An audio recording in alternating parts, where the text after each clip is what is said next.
일어나 걸을 것 같은데 저 혼자 걸어 나왔어요. 막 저기 앉아 있는데 여러분 중에서 막 걸어 나올 것 같은 느낌이 막 드는 거예요. 우리가 하나님을 찬양한다는 것은 너무나 감사한 일이죠. 누구든지 하나님을 찬양할 수 있습니다. 우리 교회에서 저녁 시간에 이렇게 미리 말씀만 해주시면 하나님께 함께 찬양을 드리고 함께 은혜를 나눌 수 있는 그런 시간을 언제든지 가질 수가 있습니다.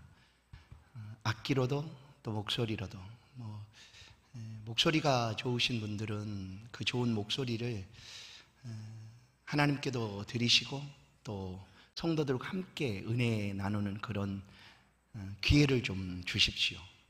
왜냐하면 제가 이렇게 보면 우리 권사님들 중에 참 목소리가 정말 아름다우신 분들이 계세요. 정말 그냥 은쟁반의 옥구슬, 꾀꼬리 이런 표현들이 맞을 만한 그런 분들이 많이 계십니다. 그거 혼자만 갖고 계시지 말고 이렇게 찬양으로. 사실 성가대에 서면 잘 몰라요. 알죠? 여러 사람이 함께 한 가지로 이렇게 쫙 끌어올려서 이렇게 올리기 때문에 개인적인 그걸 잘 몰라요. 그러나 이렇게 특성으로 드리면 얼마나 감사한지.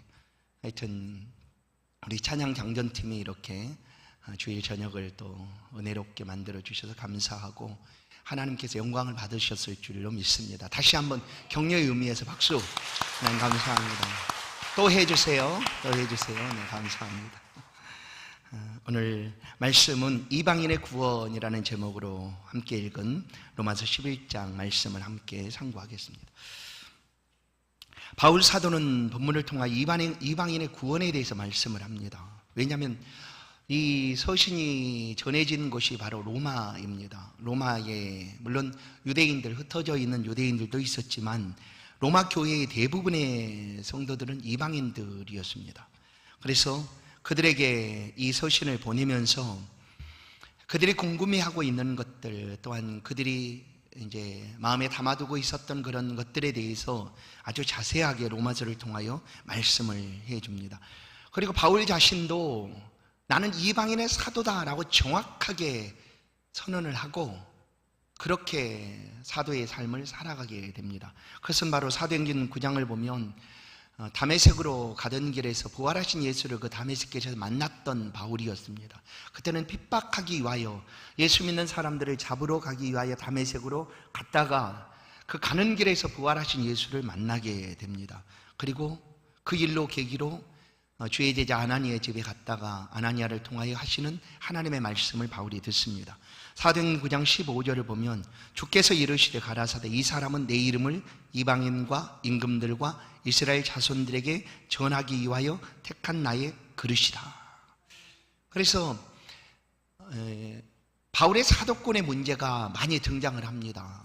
특별히 갈라디아서를 통하여 바울 사도가 이 사도권에 대해서 내가 하나님 앞에 사도된 것은 주의 부르심을 통하여 된 것이다 라고 자신의 그 사도권에 대해서 장당하게 주장을 합니다.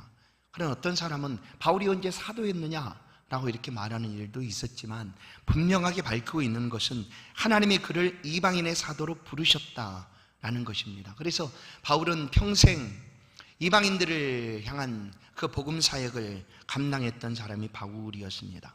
소아시아 지역을 3번 선교하고 그의 바램처럼 로마로 갔고 로마에서 사실 바울은 더 오늘날 서바나라고 일컬어지는 오늘날 스페인 지역까지 가기를 원했다라는 그런 이야기가 들려집니다. 그래서 바울은 로마에서 순교를 하는데 목배임을 받아 순교를 당합니다.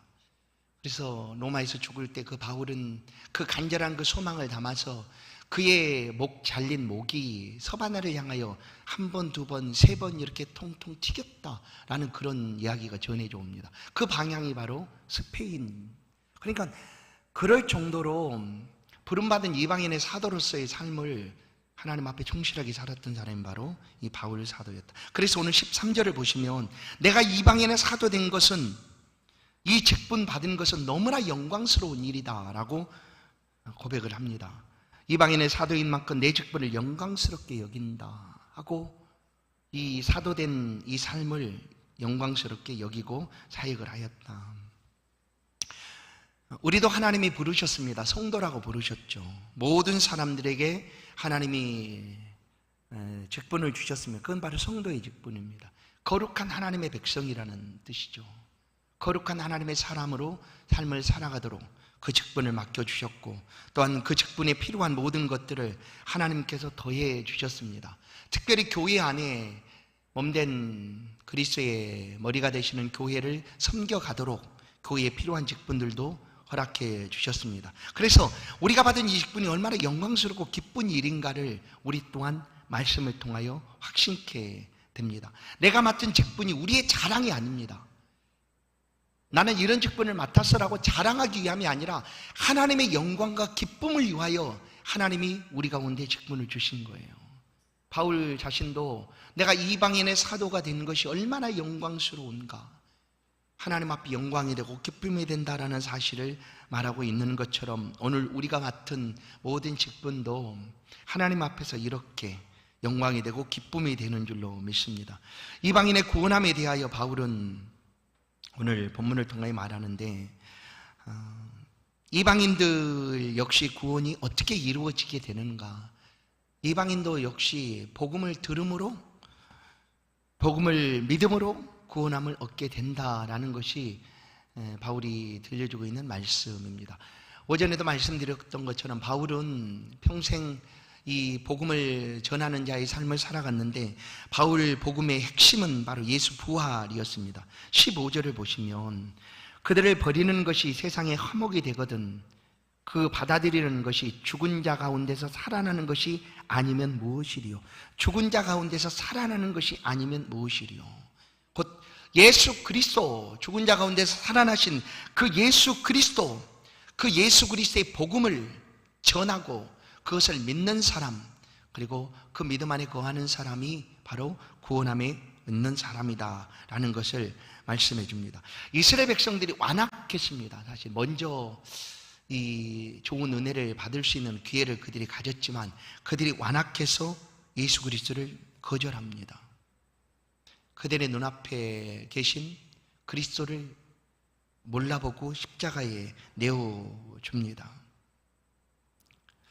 그들의 거절함을 인하여 복음이 이방인에까지 이르게 되었다라는 거예요. 그러나 지난 시간에 말씀드린 것처럼 만약에 이스라엘 백성이 거절하지 않았다고 하면 이방인에게 구원이 없는가, 이런 얘기는 아닙니다. 왜냐하면 이방인들이 복음을 거절하지 아니 유대인들이 복음을 거절하지 않았다고 할지라도, 받아들였다 다 받아들였다 할지라도 이방인들에게 하나님이 구원의 역사를 일으켜 주시는 것은 이미 구약 말씀들을 통하여 하시는 하나님의 뜻입니다. 그래서 유대인들이 믿지 않음으로 인하여 이방의 복음이 전해졌다. 그러니까 오히려 내가 안 믿은 것이 너희에게 복이다. 그러니까 너희가 우리한테 감사해야 된다. 이런 논리로 얘기를 하면 안 된다라는 거예요. 물론 유대인들이 복음을 거절함으로 인하여 그 복음이 이방인들에게 전해진 것은 맞습니다. 그렇다 할지라도 그것 가지고 우리 때문에 우리가 거절하지 않았다면 너에게 복음도 없었을 텐데 너희는 복음을 듣게 된 것은 우리에게 감사를 해야 된다. 이렇게 할 수 없다라는 거예요. 그것이 바로 성경이 말씀하고 있는 내용입니다. 초대교회 신앙의 주제는 분명했습니다. 오늘날 우리의 믿음의 주제는 과연 뭘까요? 복입니까? 삶의 형통함, 평안함입니까? 예수 믿는 근본적인 이유가, 목적이 어디에 있는가? 초대교회 신앙의 분명한 주제는 예수 부활이었습니다. 그러니까 죽었다 살아나신 이가 있는데 그가 누구인가? 예수시다. 그리고 우리도 그를 믿으면 다시 살게 된다 하는 예수 부활의 신앙이 초대교회 주제였습니다. 그래서 다른 것이 아니라 예수를 믿음으로 우리가 부활에 참여하게 되고 부활에 이르게 될 것이다라는 그 믿음을 붙잡은 것이 초대교회 신앙이었습니다. 오늘 우리의 믿음과 신앙은 무엇일까? 역시 똑같습니다. 우리에도 다르지 않죠. 우리에게도 역시 이것이 우리의 믿음의 근거입니다. 죽었다 살아나는 이가 있는데 그가 예수시다. 우리도 예수를 믿으면 똑같이 부활한다 하는 이 신앙, 부활 신앙을 믿는 것이 오늘 우리의 믿음이다라는 것입니다. 그래서 바울은 이 부활 신앙을 유대인들에게 전했지만 그들이 거절했고, 거절함을 인하여 바울은 이방인의 사도가 되어 이방인들에게 복음을 전하게 되었다. 오늘 제사는 처음 익은 곡식 가루가 오늘 거룩한즉 떡덩이도 그리하고 뿌리가 거룩한즉 가지도 그러하니라. 이방인의 구원에 대해서 말씀하면서 지금 바울은 두 가지를 얘기하고 있는 거예요. 이방인들이 구원받은 것에 대해서 어떻게 행해야 되는지 뿐만 아니라 유대인들이 거절함으로 인하여 이 복음이 이방인에게 왔지만 그 거절하였던 그 유대인들이 어떻게 될 것인가에 대한 말씀을 오늘 이 본문에서 들려주고 있는 것입니다. 유대인들은 이미 복음을 거절했으니까 그들은 아무 의미가 없는 것인가? 아닙니다. 왜냐하면 유대인들을 통하여 하나님이 말씀을 주셨고 그 말씀을 통하여 이방인들에게 구원이 전해지게 되었다. 그러니 유대인들이 지금 비록 거절하고 있지만 마침내 그들도 이방인들이 예수를 믿어 구원함을 얻은 것처럼 기회가 되면 하나님께서 그들 또한 구원함으로 이끌어 주실 것이다 하는 것이 오늘 본문의 내용입니다. 그래서 이제 유대인들이 먼저 복음을 받은 것에 대해서 이렇게 설명을 하는 거예요. 제사는 처음 익은 곡식 가루가 거룩한즉 떡덩이도 그러하고, 그러니까 처음 익은 곡식 가루라고 표현되고 있는 유대인들을 말하고 있습니다. 그러니까 이방인들이 구원을 얻음으로 인하여 우리가 거룩해진 것이 그냥 우리 스스로 아무 상관없이 그냥 우리에게만 임하는 하나님의 은혜인가가 아니라 근본적으로 유대인들이 가졌던 그 말씀 안에서 연결되고 있는 것이 바로 유대 이방인의 구원이다라는 거예요. 그래서 이제 아주 유명한 이제 비유가 한 가지 등장하는데 그게 뭐냐면 젖붙임에 관한 비유입니다. 젖붙임. 하나님이 거절한 그 유대인들을 지금 버리셨지만 그러나 바울 사도가 이 복음 전함을 하는 이유 중에 하나는 유대인들로 하여금 식이 나도록 하기 위함이다 라는 거예요. 왜 그런가를 보십시오. 본래 유대인들은 이방인은 구원이 없다고 여겼어요. 유대인들 아닌 다른 민족에게는 구원이 없다고 여겼습니다.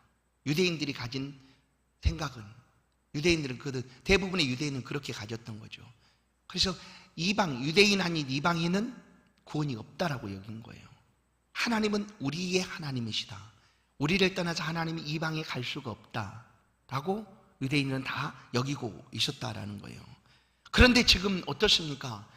예수 복음이 이방 구석구석에 전해지게 되고 유럽 그리고 중심이었던 그 시대의 중심이라고 했던 로마에게까지 복음이 전해져서 그 안에 교회가 생겨지기까지 했다라는 거예요. 그것이 이제 바울 사도가 전하는 이방인을 향하여 복음을 전하는 이유 중에 하나였는데 그것이 뭔가 하면 유대인들로 하여금 식이 나게 하기 위함이었다라는 거예요. 오늘 이렇게 말씀합니다. 유대인들로 하여금 식이 나도록 14절에 보시면 이는 혹 내 굴육을 아무쪼록 시기하게 하여 그들 중에서 얼마를 구원하려 함이라. 왜 시기가 날까요? 아니 그들은 전혀 복받을 민족도 아니고 구원도 없다고 여겼는데 어느 날 보니 이방인 가운데 구원함도 있고 하나님의 은혜가 그 가운데 막 넘치고 있더라는 거예요. 그러니 본래 유대인으로서 그것을 보는 순간 너무나 마음이 그냥 아니 저들은 본래 구원도 없는 민족이었는데 어떻게 이런 일을 만나게 되는가. 오히려 그것을 보고 그 민족으로 하여금 시기가 나서 야 하나님 우리 하나님이신데 하고 하나님 앞에 더 가까이 나아가도록 하기 위하여 바울은 어떻게 해서든지 한 사람이라도 우리 굴육이 예수 그리스도를 알 수 있도록 하기 위하여 바울은 부지런히 이 복음을 이방에 전하고 있었다라고 말하고 있습니다. 비유 가운데 한 가지 21절부터 이제 그 유명한 그 비유가 등장을 하는데 유대인과 이방인 사이에 이제 이 비유가 어떻게 설명이 되고 있는가 하면, 본래 유대인들은 참 감람나무 굉장히 중요한 의미를 담고 있습니다. 이제 뭐 어떤 사람들은 예수 그리스도를 가리켜서 감람나무라고 표현하기도 하고, 그래서 우리나라에 이제 잘못된 이단들이 내가 감람나무다 하고 등장을 해서 사람들을 미혹하기도 하죠. 근데 오늘 여기서 말하고 있는 감람나무는 유대인들을 가리키고 있는 말입니다. 참 감람나무라고 표현하고 있는 내용은 유대인들이었고, 그 다음에 그에 반대되고 있는 비유가 돌감람나무입니다. 돌감람나무. 그러니까 이렇게 생각하면 될 거예요. 감람나무인데 좋은 열매를 맺는, 이제 사람이 키워서 재배해서 다듬어서 아주 좋은 열매를 맺는 감람나무가 있고, 그냥 있는 감람나무 있죠. 근데 거기 열매가 좋은 열매가 맺지 않는 거죠. 그 과수원의 배하고 돌배라는 것 있지 않습니까? 뭐 들의 산에 그냥 마음대로 나는 돌배, 열매도 아주 조그맣고 딱딱하고 먹을 수도 없고 그런 돌배, 그런 의미로 이렇게 비유를 한번 생각해 보면 될 것 같습니다. 감람나무는, 좋은 감람나무는 좋은 열매를, 감람 열매를 맺습니다.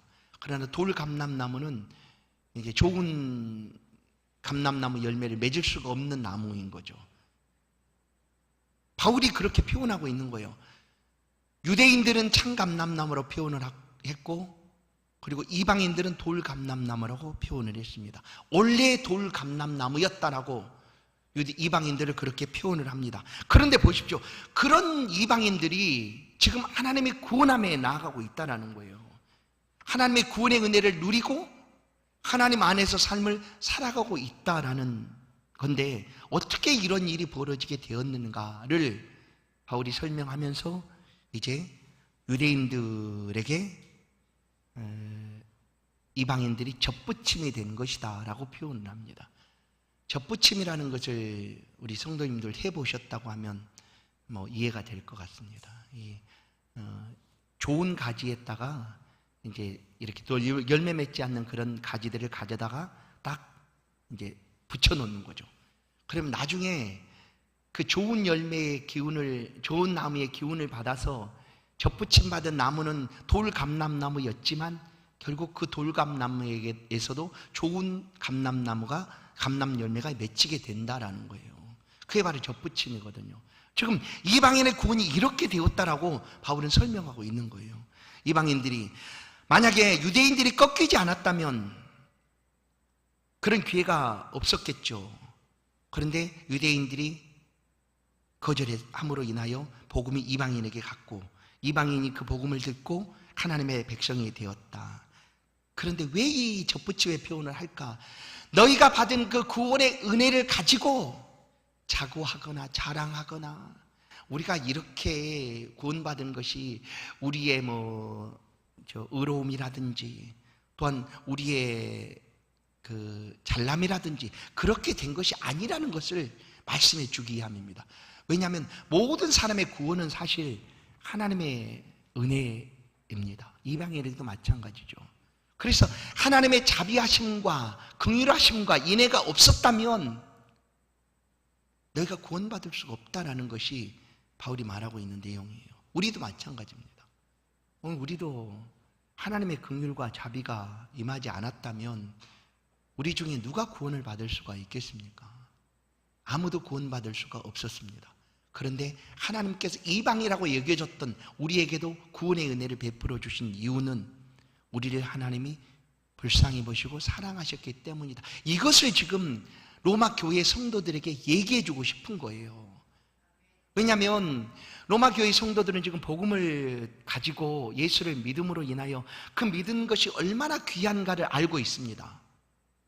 그러나 그 믿음이 그냥 너희가 잘나서 너희의 의로움으로 그렇게 얻어진 은혜가 아니라는 것을 말해주기 위해서 이방인에게 이 유대인들의 접붙임의 이야기를 지금 들려주고 있다라는 거예요.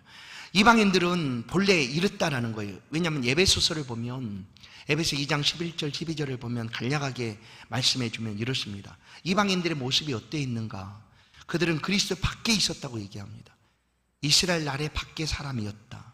그리고 언약에 있어서는 외인이었다. 세상에서는 소망이 없었다. 하나님도 없었다 이거예요. 성경에서 표현하고 있는 이방인의 모습은 이러했다라는 거예요. 약속의 밖에 있는 사람들이었어요. 그리고 더욱 중요한 건 하나님도 없었다. 그냥 소망이 없고 하나님도 없었다. 그러면 그들 가운데 있던 것은 뭐였는가? 세상 풍속을 쫓고 공중 권세를 잡은 마귀를 따라가는 허물과 죄로 죽은 삶을 살아가고 있는 사람들, 그들이 바로 이방인들이었어요. 그런데 그 이방인들에게 구원이 임하게 된 거예요. 그런데 이 구원이 그냥 너희가 잘나서 너희 스스로 의로워서 이와 같은 구원을 얻은 것이 아니라, 야 우리는 저 유대인처럼 거절하지 않아서 우리가 구원의 은혜를 받은 것이 아니라 전적인 하나님의 은혜다라는 것을 설명하기 위하여 지금 이 접붙임의 얘기를 하고 있다라는 거예요. 너희가 지금 은혜를 받고 구원함의 기쁨을 가지고 살아가지만 지금 너희가 어디에 접붙여 있는가를 생각해 봐라 이거예요. 본래 돌감나무였는데 거기서 꺾여서 참감나무 진액을 먹고 그 안에서 힘을 얻고 살아가고 있는 것 아니냐. 지금도 그 얘기를 지금 들려주고 있는 거예요. 왜 이렇게 하고 있다고요? 그래서 너희로 하여금 우리가 구원받은 것에 대한 자랑이 하지 않도록, 그래서 높아지거나 자만하거나 그렇게 하지 않도록 하기 위해서 이 말씀을 들려주고 있다. 그러니까 우리가 지금 구원받은 것은, 이방인 너희가 구원받은 것은 참 감람나무에게 접붙임을 통해서 된 것이다 라는 거예요. 비록 지금 참 감나무가 꺾여서 예수를 믿지 않으므로 또 받아들이지 않으므로 꺾였다라고 표현을 쓰는 거잖아요. 그렇지만 그래도 결국 너희가 구원을 얻은 것처럼 지금 너희가 꺾였다고 여기는 그 유대인들 안에서도 마침내 너희가 구원을 얻은 것처럼 그들 가운데도 구원함이 있을 것이다 라는 것을 바울은 말하고 있다. 그래서 이방인들에게 이 말씀을 주고 있는 이유는 자랑하지 말라는 것 때문이에요. 자랑하지 말아라. 여러분, 우리가 자랑할 수 있는 근거는 우리에게서 있습니다. 내가 정말 잘하고 있다고 하면 그것을 자랑할 수 있어요. 그렇지 않습니까? 내가 뭔가를 정말 잘하고 있다, 또 내가 뭔가를 열심히 해내고 있다, 그것은 내 자랑이 될 수가 있지 않습니까? 내가 그것을 잘하고 있으니까 자랑할 수 있어요. 그러나 이 구원에 있어서만큼은 우리가 자랑할 것이 없다라고 얘기하는 거예요. 자랑할 것이 없다. 성경은 우리가 구원받은 은혜에 대해서 우리가 자랑할 것이 없다라고 얘기해요.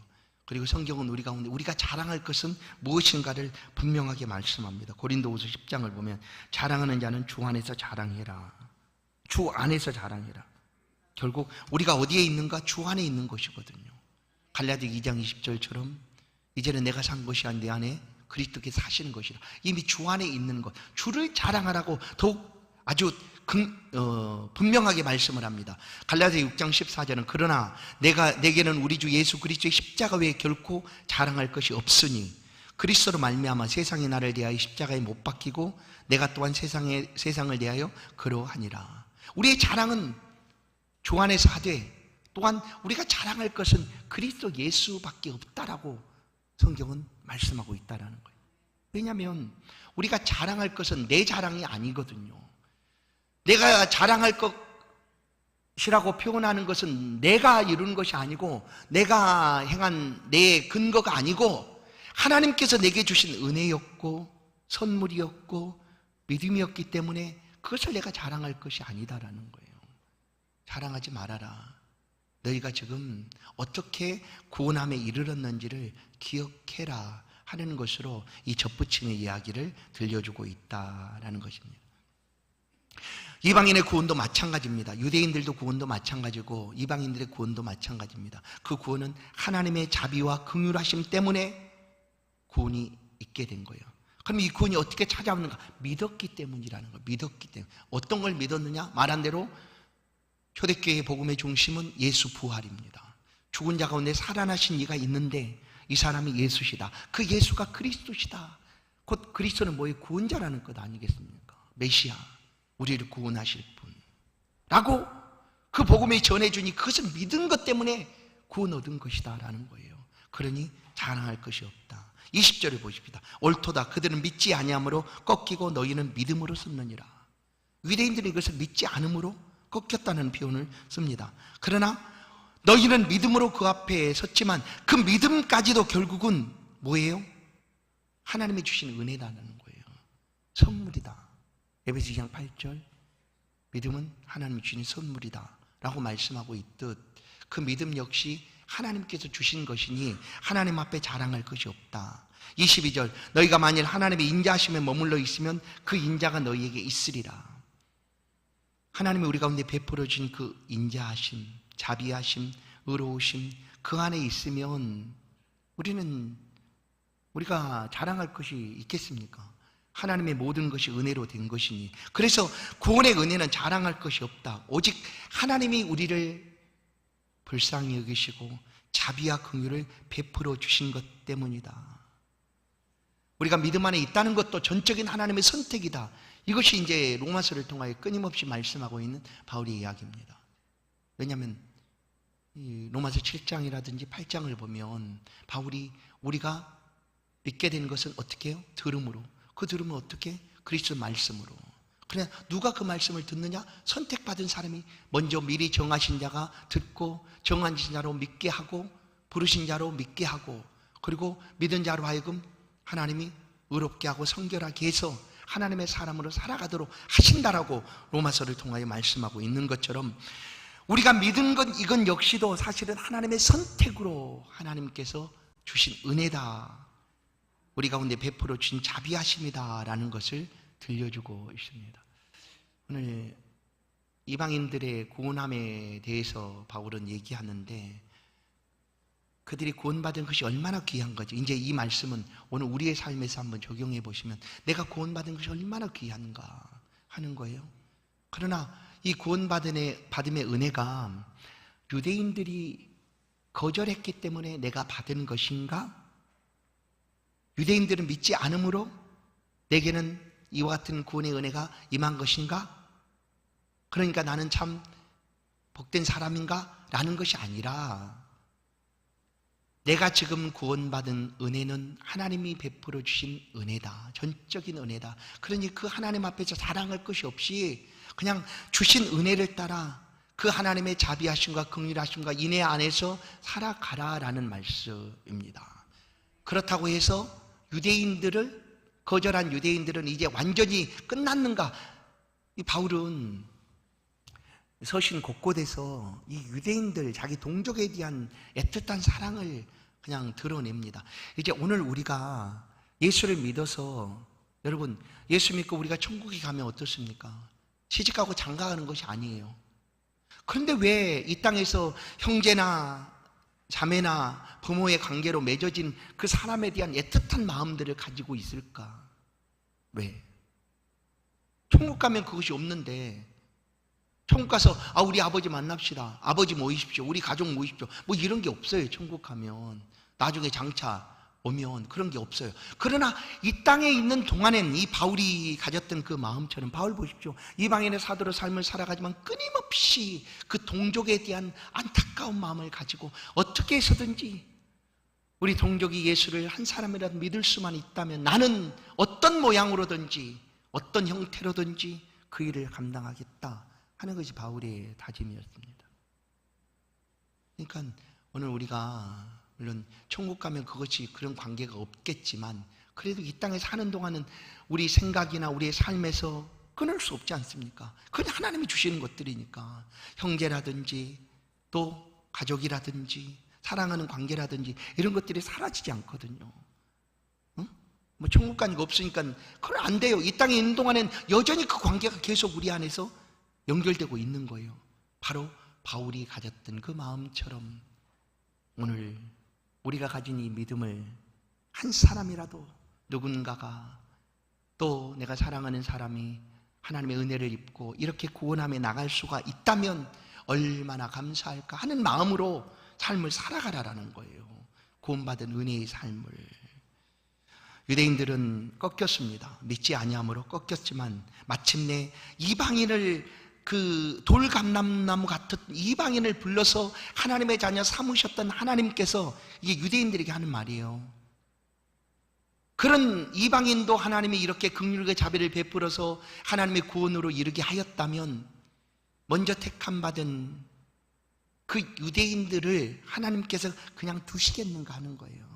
그들에게도 긍휼과 자비를 베풀어서 어느 순간 구원함으로 불러주시지 않겠느냐 하는 것이 바울이 들려주고 있는 말씀입니다. 사랑하는 여러분, 우리가 이 믿음의 길을 걸어가는 동안 우리는 사실 자랑할 것이 없습니다. 왜냐하면 하나님 모두 다 하셨기 때문입니다. 다만 우리는 이 하나님이 베풀어 주신 은혜 안에서 삶을 살아가되 기쁨과 감사함을 가지고 말한 대로 바울처럼 내 권력이 식이 나서 혹시 이 모습을 보고 한 사람을 구원함을 얻을 수 있다면 너무나 감사하겠다 하는 그런 마음으로 삶을 살아갔던 것처럼 우리도 이 주신 믿음 안에서 한 영혼이라도 구원하는 일에 더욱 힘쓰고 또 애쓰는 그런 삶을 살아가야 되겠다라는 생각을 합니다. 값없이 내어주신 보혈의 은혜에 감사하십시다. 그리고 주신 은혜를 기쁨으로 받아들이시고 오늘 우리의 삶에서도 한 영혼이라도 구원하는 일에 아름답게 쓰임받는 저와 여러분의 귀한 믿음 되기를 간절히 소원합니다. 하나님 감사합니다.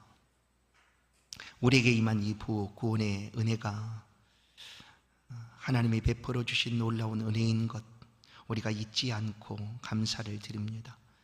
우리가 살아가는 날 동안 우리가 받은 이 은혜처럼 우리가 믿음으로 하나님 앞에 구원함의 은혜를 받은 것처럼 아직도 수많은 사람들이 이 믿음 안에 있지 않습니다.